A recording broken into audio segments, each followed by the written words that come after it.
Oh my God, એમને જોતા જ મને અન્ડરસ્ટેન્ડ થઈ ગયું કે નક્કી ઇંગ્લિશ મીડિયમથી ભણીને અહીંયા આવ્યા છે.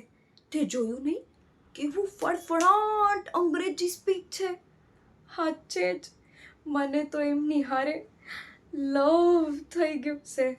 તને ખબર છે, અમુક ગુજરાતી શબ્દો તો એમને ડુ નોટ નો છે. હું એમને કહું તો સમજાય છે, બોલો. પણ જો આપણા વિલાજમાં આવા મેન્સ આવે તો જાણે બેરી ઓન ધ કેક છે નહીં? હા હવે એ જ ચેરી ઓન ધ કેક.